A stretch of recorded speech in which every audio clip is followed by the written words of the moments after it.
Halo teman-teman semua, selamat berjumpa kembali dengan saya Steven Siahaan. Gimana nih kabar portofolionya? Hijau atau merah? Kalau merah nggak apa-apa lah ya, nanti juga bakal hijau sendiri pada waktunya. Nah, hari ini kita bakal bahas salah satu metode dalam analisa teknikal, yaitu support dan resistance. Kan kadang saya nge-tweet tuh tentang saham di Twitter.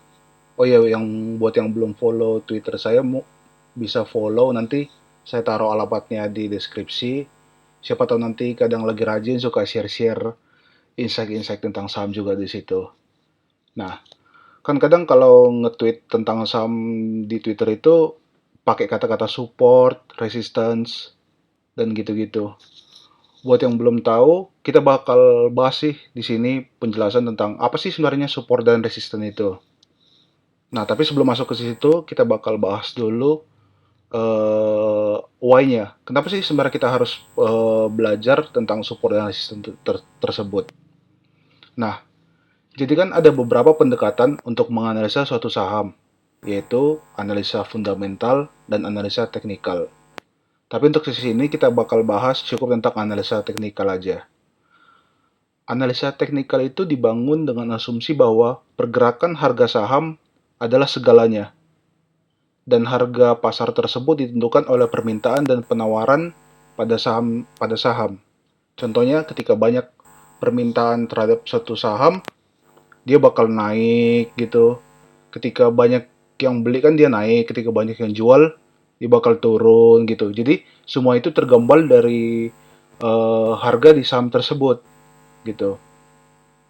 Para technician atau orang yang melakukan analisa menggunakan analisa teknikal percaya bahwa harga tersebut memiliki suatu pola dan bergerak secara tidak acak. Nah, jadi ketika kita mengamati pola tersebut, kita bisa mengambil posisi untuk melakukan transaksi beli atau transaksi jual. Harga saham eh, analisa teknikal sendiri, harga saham pada suatu periode tersebut diyakini bergerak pada suatu range harga. Batas atasnya tersebut kita sebut sebagai resistance, sedangkan batas batas bawah sebagai support gitu. Untuk lebih ngerti konsep sendiri, eh, mungkin kita pakai analogi ya. Kita analogis, kalau untuk resistance sendiri kita sebut dia itu sebagai atap. Jadi ini ada resistance, kita pakai sebagai atap. Sedangkan support itu sebagai lantai. Sebagai lantai. Harga itu sebagai bola. Jadi dia itu bakal bakal bergerak di antara lantai sana sama atap ini aja gitu. Dia bakal di sini aja. Jadi ketika misalnya dia harga lagi naik, eh, ntar ini kok jadi putih.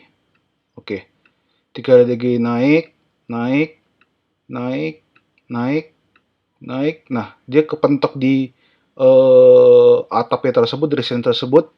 Biasanya dia bakal turun dulu. Dia bakal turun. Nah, ketika dia udah turun, dia kena di supportnya tersebut, dia bakal, kalau sudah waktunya dia bakal naik lagi gitu. Tapi bisa aja sih ini ditembus ke bawah atau ini ditembus ke atas gitu. Nah, sekarang kita coba langsung dengan kondisinya. Contohnya ini kita pakai yang Telkom aja ya, Telkom.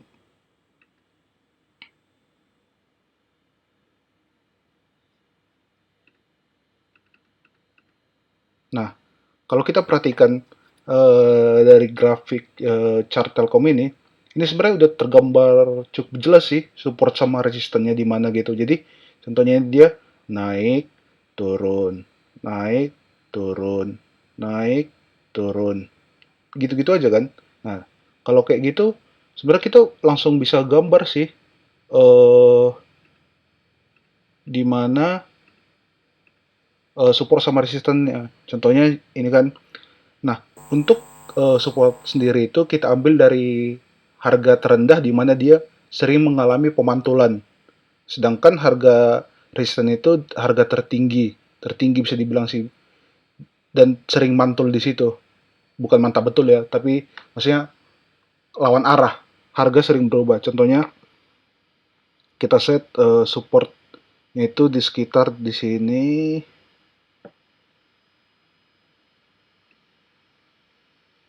Kita panjangin aja. Oh, bentar.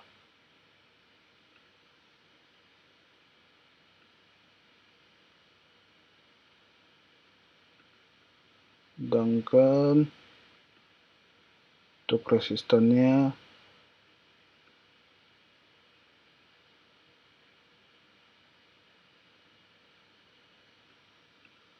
nah di sini kan kalau kayak gini udah kelihatan kan gambarnya. Jadi ketika eh, harga di sini, secara singkatnya, ketika harga menyentuh support, ada batasan harga di mana di sini mayoritas pada trader itu akan beli.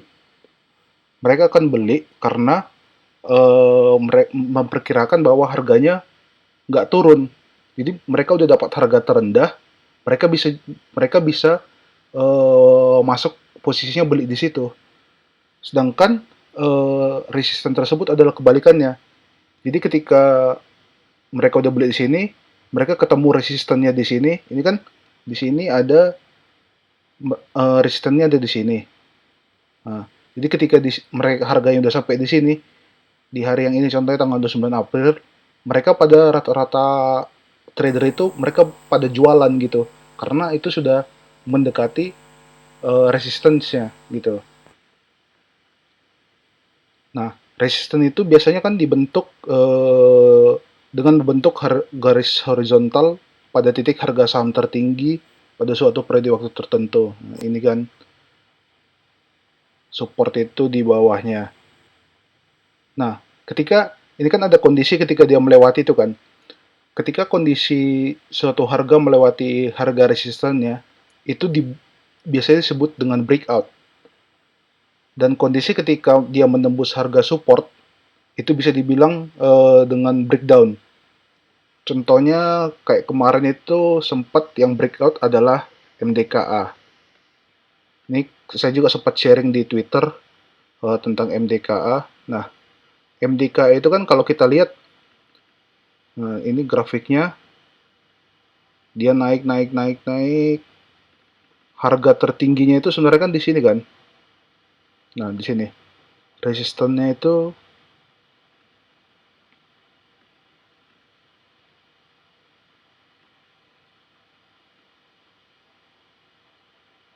ada di sini. Nah, di sini dia resistance. Di sini dia coba jebol resistance nggak tembus turun. Dia coba jebol resistance lagi, dia coba nembus atapnya, dia nggak tembus juga turun. Nah, ketika di sini dia berhasil tembus, dia bakal naik gitu. Nah, saya juga kemarin sempat buat posisi, posisi. Jadi ketika dia tembus di sini, saya langsung beli. Nah, ini ada kasus yang spesial di MDK ini. MDK ini dia kan melewati all time high-nya. Jadi sebenarnya nggak ada resisten lagi sebenarnya di atasnya. Dia nggak punya penghalang lagi. Nah, kalau kondisinya udah saat kayak gini, resistance-nya tersebut bisa dibilang nggak ada sih gitu. Jadi kalau dari saya sendiri, resistance-nya adalah cukup. Itu aja sih. Jadi ketika naik di sini udah naik dikit, cukup ya udahlah gitu. Di take profit aja. Nah, tadi kan kita udah bahas kalau support resistance itu kita buat dengan garis horizontal gini. Tapi sebenarnya itu bisa aja dengan dalam bentuk diagonal. Contohnya apa ya kita ambil ya? MAPI deh. MAPI. Mitra Adi Perkasa. Nah, kalau di sini kita bisa coba gambar eh, kalau gini kan dia kelihatan sebenarnya trennya. Dia trennya lagi naik. Jadi kita bisa gambar supportnya itu gini. Nah, supportnya di sini. Jadi ketika misalnya dia naik, naik, naik, oh sempat nyentuh support dia nggak jual, biar aja kita tahan dulu hold. Nah di sini dia udah sempat nembus dikit kan. naik, begitu nembus dan dia nggak kembali lagi ke atasnya, itu sebenarnya udah ancang-ancang sih. Lebih baik jual aja gitu, dan buktinya kan terbukti juga turun juga gitu. Jadi ketika dia udah nembus supportnya, dia nggak berhasil kembali ke posisi awalnya, dia bakal turun sih biasanya gitu. Atau mungkin contoh lain apa ya kita ambil ya? Ini deh, SMRA sama Recon. Nah, tadi kan support kan, supportnya sebagai diagonal. Nah, ini resistance-nya. Resistance-nya jadi diagonal. Nah, resistance-nya gitu.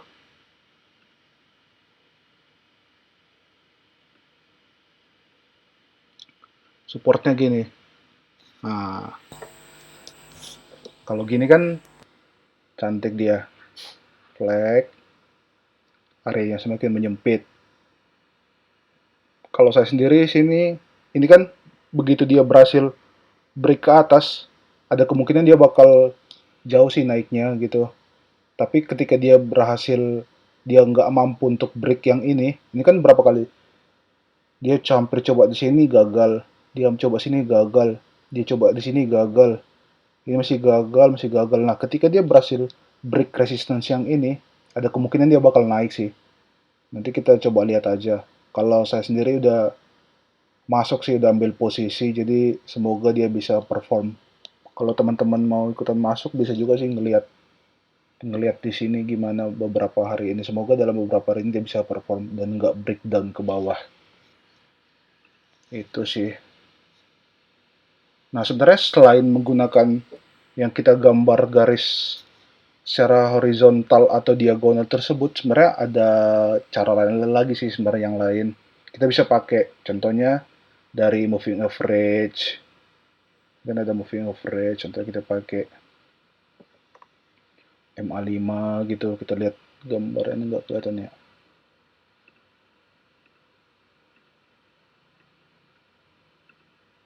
MA5 kita bisa lihat garisnya. Cuma nanti untuk tentang moving average mungkin kita bakal buat video berbeda sih. Itu aja. Mungkin segitu aja sih untuk sesi kali ini. Semoga membantu buat teman-teman semua. Dan sampai jumpa di video berikutnya. Bye.